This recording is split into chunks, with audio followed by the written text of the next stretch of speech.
जिसके लिए हमारे यहाँ पर ये दोनों मैडम आई हैं, आपको इससे रिलेटेड बहुत अधिक डिटेल में जानकारी देंगी। तो मैं चाहती हूँ कि सुपर्णा मैडम, चित्रा ठाकर मैडम और अमनदीप मैडम का स्वागत करें, ताकि हमारे बच्चों को के ज्ञान में और वृद्धि हो सके।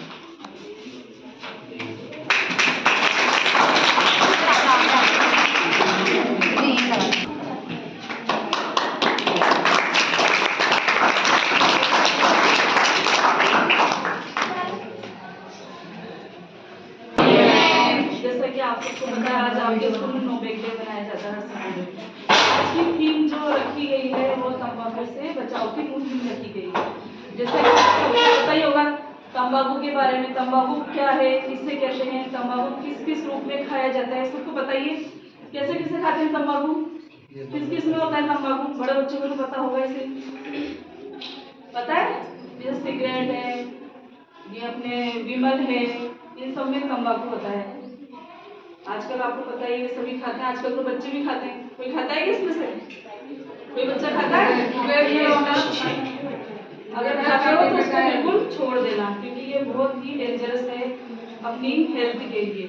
जैसा कि आपको पता है कि सबको पता है तंबाकू एक ही जानलेवा चीज है, इससे बहुत खतरनाक बीमारियां होती है। सबसे जो नंबर 1 जो डिजीज होती है उससे होती है लंग्स की डिजीज। लंग्स पूरे फेफड़े से बहुत खराब हो जाते हैं। ओरल कैंसर है, टीथ हार्ट डिजीज बनाया ना, जब हार्ट डिजीज है, इसमें स्टोन है, आई डिजीज भी होती है इससे, लंग्स कैंसर है, और इससे टीथ की डिजीज होती है, इससे पेट में जलन होती है, इसोफेगस उसको बोलते हैं, इसोफेगस जहाँ से अपना खाना जाता है वहाँ की उसमें जलन पैदा होती है।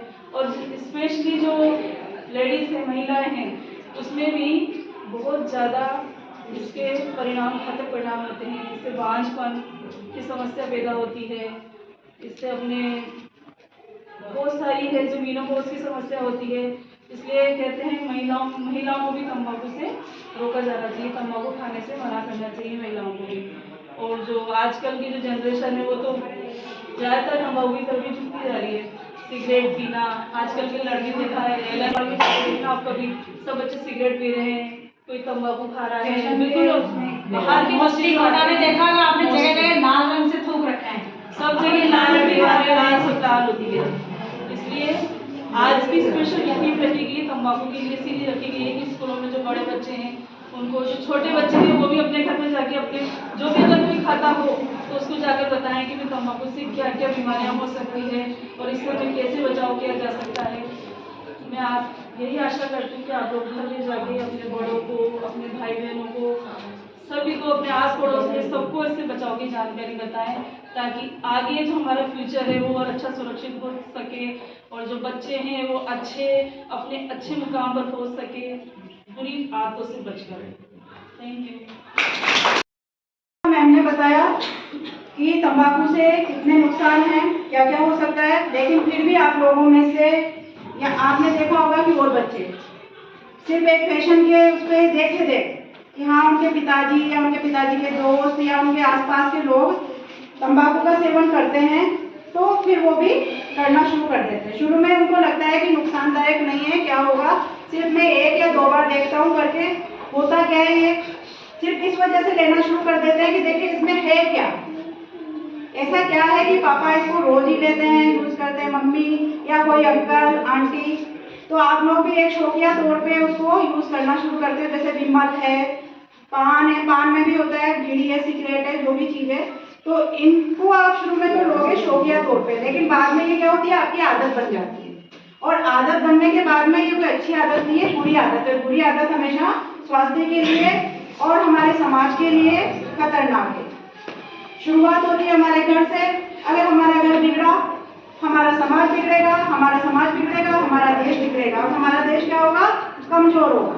तो हमारे देश को मजबूत बनाने के लिए हमारी राजस्थान सरकार ने ये तंबाकू की मुहिम चलाई है। पहला चरण आपका 1 अगस्त में हो चुका था, अभी ये चरण इसमें है दिसंबर में, इसमें दोबारा बताया जा रहा है तंबाकू के दुष्प्रभाव के बारे में। मैंने पहले भी आपको इसके बारे में समझाया था, हमने रोल प्ले भी बताए थे इसके। तो देखो यहाँ पे आप ये देखिए स्टार्ट में कितने अच्छे से समझाया गया है कि जहाँ पे तंबाकू का सेवन नहीं है वहाँ कितनी अच्छी हरियाली है, कितनी पंछियां हैं, पशु पक्षी सब हैं और स्माइल ये चेहरे पे है ना। और जहाँ पे सिगरेट पी जा रही है वहाँ पे देखिए बैंडेज लग रही है। कहाँ जाना पड़ेगा? पियोगे, जिंदगी के आनंद लोगे और ये यूज करोगे तो आप क्या करोगे? हॉस्पिटल में ही दिन गुजारोगे और आपकी घर की आर्थिक स्थिति भी कमजोर होती चली जाएगी और हमारा देश भी इसी तरह से कमजोर हो जाएगा। इतने अच्छे अच्छे प्रतिभाशाली बच्चे नशे की आदत में पड़ के अपना पूरा भविष्य खराब कर लेते हैं।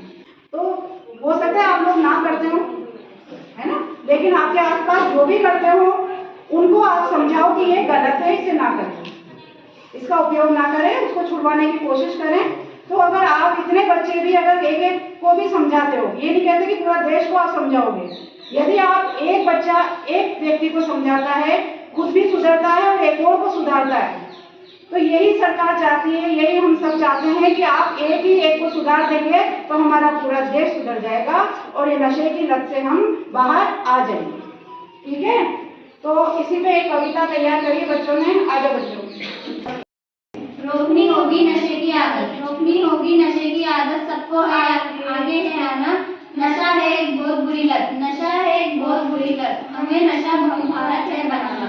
हम सबका है यही सपना, हम सबका है यही सपना, नशा मुक्त हो भारत अपना।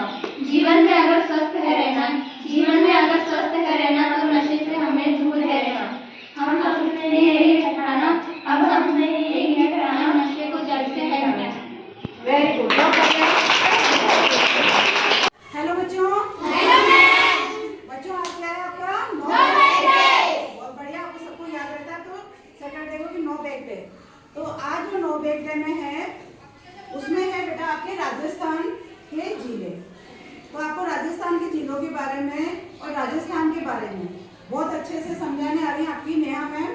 आप उनसे समझो और जानो कि कहाँ पे कितने, राजस्थान में कितने जिले हैं और कौन सा जिला कहाँ पर है। और राजस्थान की और भी बहुत सी अच्छी अच्छी जानकारी आपको देंगी, तो उसको जाने और लाभ उठाए। आइए Neha ma'am. Good morning children. आपको राजस्थान के बारे में जानना है? देखो, हमने यहाँ पे राजस्थान का मैप बनाया हुआ है। आपने पहले राजस्थान का मैप देखा है? अब मैं आपसे स्टार्टिंग में कुछ क्वेश्चंस करूंगी जिसके आप आंसर देंगे मुझे। हम कौन से देश में रहते हैं? भारत में रहते हैं। भारत की राजधानी बताओ। दिल्ली। भारत की राजधानी दिल्ली। ये देखो, यहाँ हमने छोटा सा हमारा भारत बनाया हुआ है।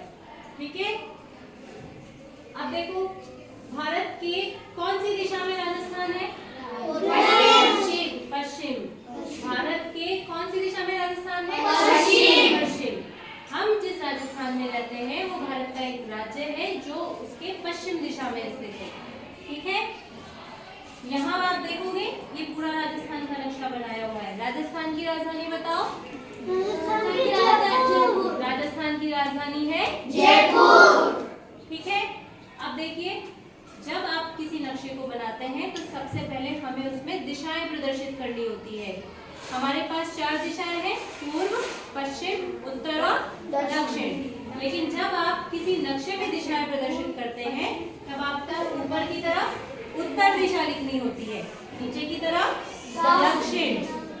ये दिशा पूर्व दिशा कहलाती है और ये दिशा पश्चिम दिशा कहलाती है। समझ आया इतना? हम जिस राजस्थान राज्य में रहते हैं उस राजस्थान की आकृति जो है वो पतंग की जैसी होती है। पतंग उड़ाते हो? देखी है? ये राजस्थान की जो आकृति है आपको पतंग जैसी नजर आ रही है? इस तरीके से ऐसी होती है आपकी पतंग। देखो, राजस्थान की आकृति में भी आपको 4 कोने नजर आएंगे जैसे पतंग में होते हैं। तो राजस्थान की आकृति कैसी होती है? सभी साथ बोलेंगे, पतंग जैसी। पतंग जैसी। Very good. अब जब आप राजस्थान के क्षेत्रफल की बात करेंगे तो भारत देश का सबसे बड़ा राज्य है राजस्थान।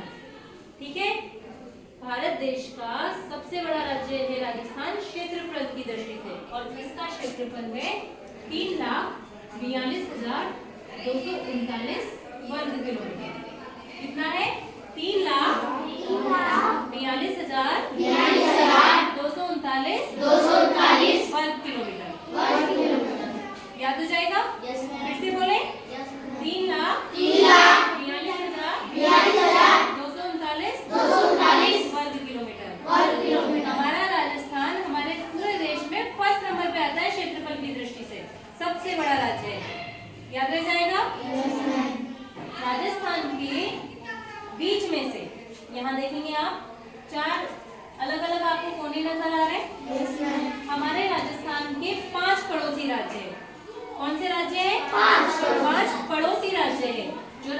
राजस्थान की सीमाओं से टच होते हैं। सबसे ऊपर पंजाब, बोलो साथ में, पंजाब, हरियाणा, हरियाणा, उत्तर प्रदेश, मध्य प्रदेश और गुजरात।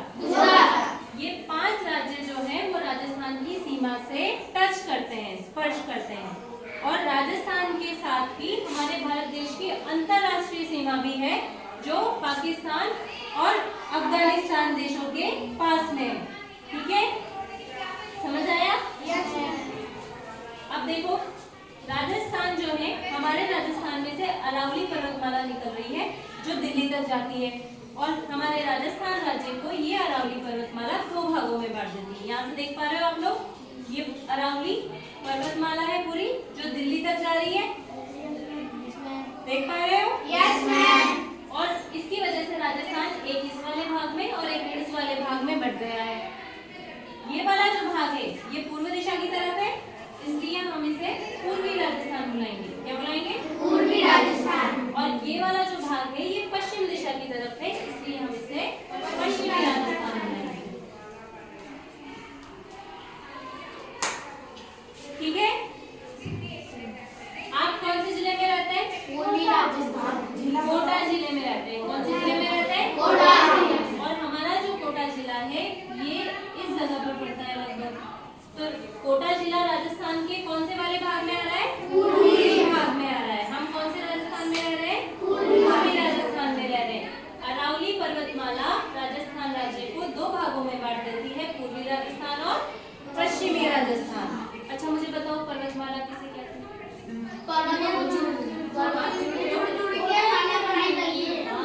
बहुत सारे पर्वतों की जब श्रृंखला जुड़ के और लंबे क्षेत्र तक फैलती है तो इसे हम क्या कहते हैं? पर्वतमाला कहते हैं। क्या कहते हैं? पर्वतमाला। एक पर्वतमाला में बहुत सारी पर्वत जो है वो पाए जाते हैं, है ना? बहुत सारी पर्वत शिखर पाए जाते हैं। यहाँ पर जो आप देख रहे हो ये अरावली पर्वतमाला हिमालय से भी पुरानी है, बहुत पुरानी पर्वतमाला है। पूर्वी राजस्थान जो है इसकी जलवायु शुष्क नहीं होती है, जबकि पश्चिमी राजस्थान की जलवायु शुष्क होती है। यहाँ बहुत तेज गर्मी पड़ती है और यहाँ बारिश होती है। हमारी तरफ नदियाँ हैं बहुत सारी, इस तरफ नदियाँ कम पाई जाती है। इसीलिए पश्चिमी राजस्थान की जो जलवायु है वो गर्म जलवायु है और यहाँ पर वनस्पति नहीं पैदा हो पाती है। और ये वाला जो एरिया है ये कैसा बन गया है? मरुस्थल का आकार ले चुका है। हमारे राजस्थान के पश्चिमी भाग में थार का मरुस्थल पाया जाता है। कौन सा मरुस्थल पाया जाता है? और हमारा जो कोटा जिला है ये इस जगह पर पड़ता है लगभग। तो कोटा जिला राजस्थान के कौन से वाले भाग में आ रहा है? पूर्वी भाग में आ रहा है। हम कौन से राजस्थान में रह रहे हैं? पूर्वी राजस्थान में रह रहे हैं। अरावली पर्वतमाला राजस्थान राज्य को 2 भागों में बांट देती है, पूर्वी राजस्थान और पश्चिमी राजस्थान। अच्छा, मुझे बताओ पर्वतमाला किसे कहते हैं?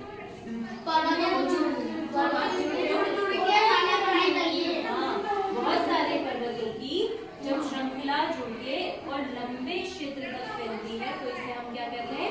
पर्वतमाला कहते हैं। क्या कहते हैं? पर्वतमाला। एक पर्वतमाला में बहुत सारी पर्वत जो है वो पाए जाते हैं, है ना? बहुत सारी पर्वत शिखर पाए जाते हैं।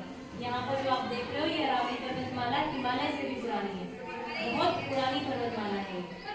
पूर्वी राजस्थान जो है इसकी जलवायु शुष्क नहीं होती है, जबकि पश्चिमी राजस्थान की जलवायु शुष्क होती है। यहाँ बहुत तेज गर्मी पड़ती है और यहाँ बारिश होती है। हमारी तरफ नदियाँ हैं बहुत सारी, इस तरफ नदियाँ कम पाई जाती है। इसीलिए पश्चिमी राजस्थान की जो जलवायु है वो गर्म जलवायु है और यहाँ पर वनस्पति नहीं पैदा हो पाती है। और ये वाला जो एरिया है ये कैसा बन गया है? मरुस्थल का आकार ले चुका है। हमारे राजस्थान के पश्चिमी भाग में थार का मरुस्थल पाया जाता है। कौन सा मरुस्थल पाया जाता है? थार का मरुस्थल पाया जाता है। ये थार का मरुस्थल कैसे बना राजस्थान में? अरावली पर्वतमाला जो है इसने राजस्थान को 2 भागों में बांट दिया और ये पर्वतमाला मानसून के समांतर दिशा में पड़ती है, जिसकी वजह से इस दिशा में तो बारिश होती है लेकिन इस दिशा में बारिश नहीं हो पाती है। और बारिश की वजह से यहाँ वनस्पतियाँ पैदा नहीं होती है, इसी वजह से ये हिस्सा जो है ये गर्म जलवायु वाला हो गया है, यहाँ वनस्पतियाँ पैदा नहीं होती है, तो यहाँ मरुस्थल विकसित हो गया है, रेगिस्तान विकसित हो गया है। याद रख लोगे। जबकि हमारा वाला जो ये एरिया है यहाँ बारिश होती है। आपको पता है झालावाड़ में सबसे ज्यादा बारिश होती है, कोटा में चंबल नदी बहती है, कितनी बड़ी नदी है, बहुत बड़ी नदी है, साल भर बहती है ना। तो हमारे तरफ जो है वो वर्षा भी है और जल की पर्याप्त उपलब्धता भी है, लेकिन पश्चिमी राजस्थान में जल की पर्याप्त उपलब्धता न होने के कारण ये जो हिस्सा है, ये जो क्षेत्र है, ये मरुस्थल के रूप में विकसित हो चुका है। ठीक है, अब हम राजस्थान के जिलों के बारे में बात करेंगे। मैं भी अरावली पर्वत बचा रखा है ना पश्चिम से। हाँ, अरावली पर्वतमाला की वजह से ही पश्चिम राजस्थान है उसमें वर्षा नहीं हो पाती है। Very good. अब हम राजस्थान के जिलों के बारे में बात करेंगे।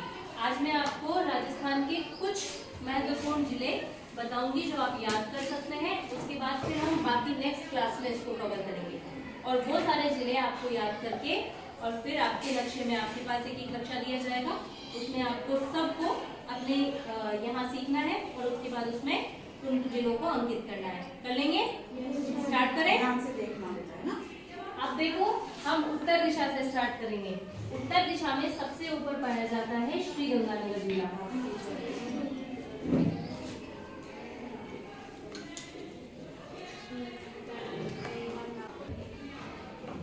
अब हम उत्तर दिशा से स्टार्ट कर रहे हैं। ठीक है, सबसे ऊपर कौन सा जिला है?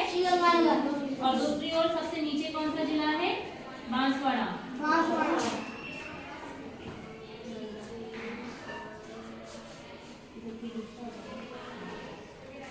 नीचे कौन सा जिला आ जाएगा आपके? बांसवाड़ा। हम कौन से क्षेत्र में रह रहे हैं? हाड़ौती क्षेत्र में, और हाड़ौती क्षेत्र इस दिशा में आता है। ये जो आप अलग से निकलता हुआ जिला देख रहे हैं ना, ये है बारा जिला। ठीक है, ये कौन सा जिला है? बारा के पास क्या आता है? कोटा। कोटा के पास क्या आता है? बूंदी। और बारा की इधर नीचे की तरफ क्या आता है? झालावाड़। हाड़ौती में 4 जिले आते हैं। कौन कौन से? कोटा, बारा और झालावाड़। हाड़ौती क्षेत्र में कितने जिले आते हैं? 12 जिले आते हैं। कोटा, बूंदी, बारा, झालावाड़। सबसे उत्तरी दिशा में कौन सा जिला? लास्ट में कौन सा आ रहा है? बांसवाड़ा। अब पश्चिम दिशा में सबसे पश्चिम में कौन सा जिला है? जैसलमेर। और इधर की तरफ कौन सा जिला आता है? सबसे लास्ट में धौलपुर। कौन सा जिला आता है? धौलपुर। देखो, श्रीगंगानगर सबसे उत्तर में, दक्षिण में, पश्चिम में और पूर्व में धौलपुर। ये यहाँ पर हमारी राजस्थान की राजधानी है। कौन सी? जयपुर। ठीक है, गंगानगर के जैसे ही आप नीचे उतरते हो तो यहाँ आता है अनूपगढ़ जिला। ये जो जिला है ये अभी नया बना है। अभी राजस्थान में हमारे नए जिले बने हैं। पहले अनूपगढ़ जिला नहीं था, अब अनूपगढ़ को जिला बना दिया गया है। फिर आप थोड़ा सा आगे चलोगे तो आता है बीकानेर।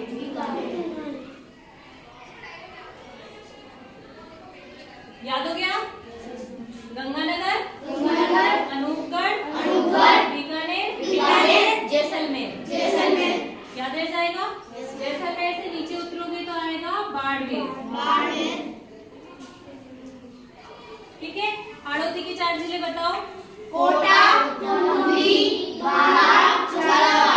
उत्तर दिशा में पूर्व दिशा में धौलपुर। राजस्थान की राजधानी जयपुर। इतना याद कर लेंगे। अब बाकी हम कल की क्लास में पढ़ेंगे। ठीक है, मैंने आपको समझा दिया है कि कौन सा जिला कहाँ पर है। करीब 12 जिले आपको बताए गए हैं। इन 12 जिलों के नाम अब आप इन खाली मैप के अंदर भरेंगे। ठीक है, पीछे देते जाओ। ये ईस्ट वेस्ट पीछे के बच्चों को दे दो।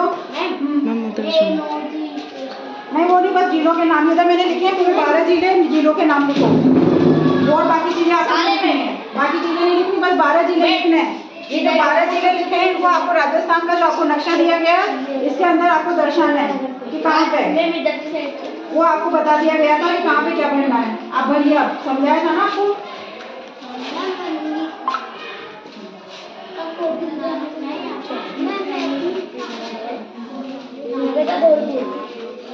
ये लो आचल वर्दी था। और किसको नहीं आया, किसके पास नहीं आया, तुम्हारे पास नहीं आया गोविंद? ये लो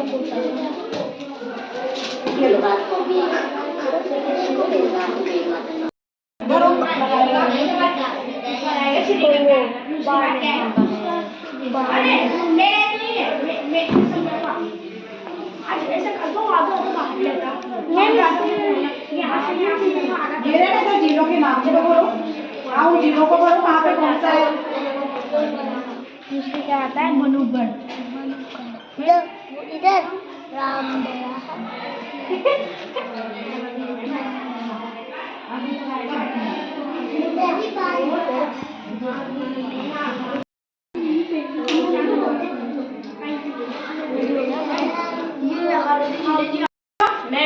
आगे मुझे बता दो। एक मिनट पहले इसका देख लें। श्री गंगानगर, अनूपगढ़, जैसलमेर, बाड़मेर, बीकानेर, जयपुर, धौलपुर, बूंदी, कोटा, बारां, झालावाड़, बांसवाड़ा। वेरी गुड बेटा, बहुत बढ़िया, बिल्कुल सही बनाया आपने, शाबाश। मैं भी बिंदी काटी थी सिलेबस में बीच में। ये गंगानगर, अनूपगढ़, जैसलमेर, ये क्या है बेटा? बीकानेर, ये थोड़ा गलत कर दिया आपने यहाँ पे ना। धौलपुर सही है, और जयपुर सही है, कोटा, बूंदी, बारां, झालावाड़ भी सही है, बांसवाड़ा सही है। बहुत बढ़िया बेटा आप लोगों ने। हाँ ये जयपुर है। तो आप लोगों ने बहुत अच्छा बनाया बेटा, और इसी तरह से आगे भी और जिले बताएंगे, उनको भी जाने और उनको भी भरना सीखें। तो बच्चों आज की हमारी जो लास्ट एक्टिविटी है वो क्या है, कन्या भ्रूण हत्या के ऊपर है ना। कन्या भ्रूण हत्या के बारे में मैं आपको थोड़ा बाद में समझाऊंगी। उससे पहले इस कन्या भ्रूण हत्या के ऊपर एक रोल प्ले है, उसको आप देखें और समझें, फिर इसके बारे में मैं आपको बाद में समझाऊंगी, ठीक है। अरे रोहित, आज तो तुम बड़े खुश नजर आ रहे हो। अरे तुम्हारी सोनोग्राफी की रिपोर्ट आनी है ना। अरे तो क्या हुआ, बेटा हो या बेटी, बस सेहतमंद होना चाहिए।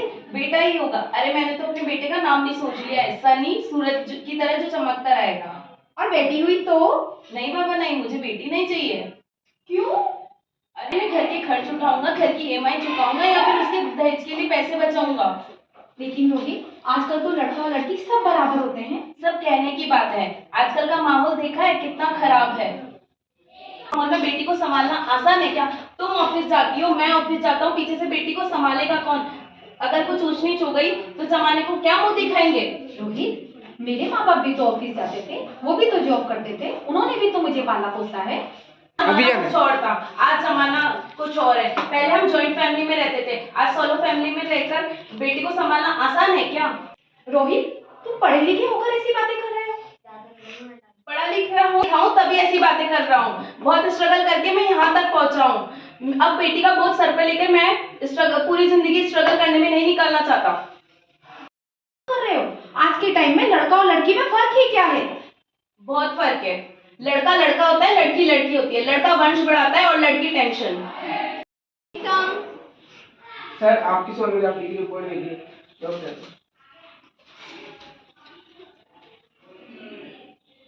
क्या हुआ रोहित?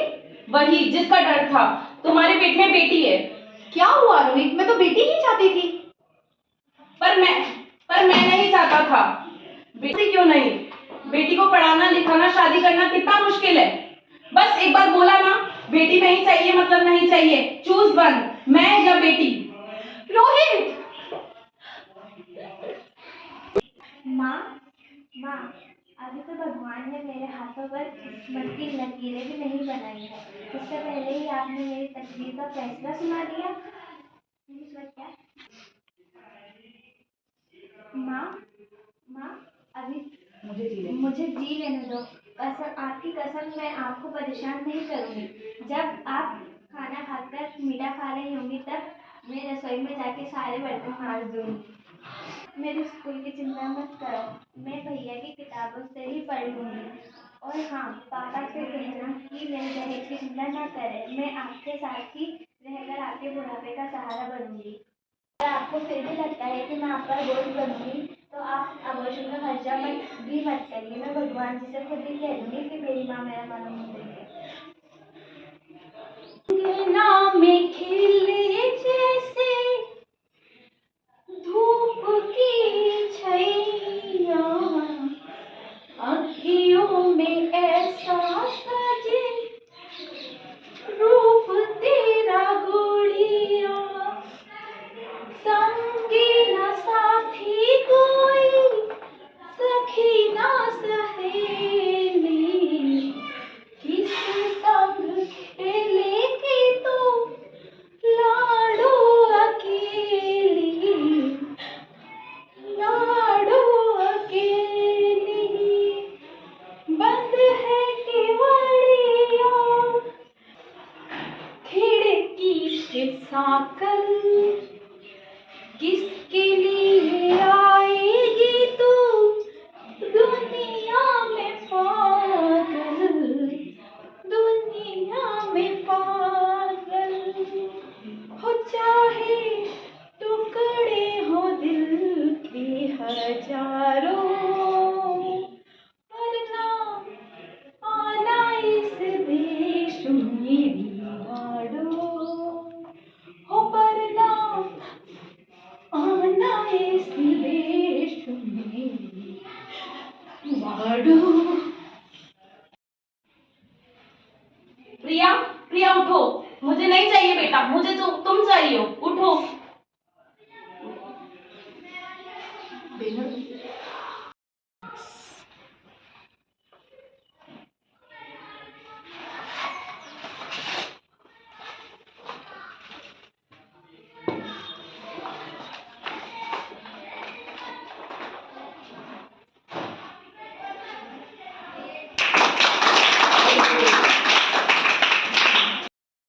कैसा लगा आज का रोल प्ले?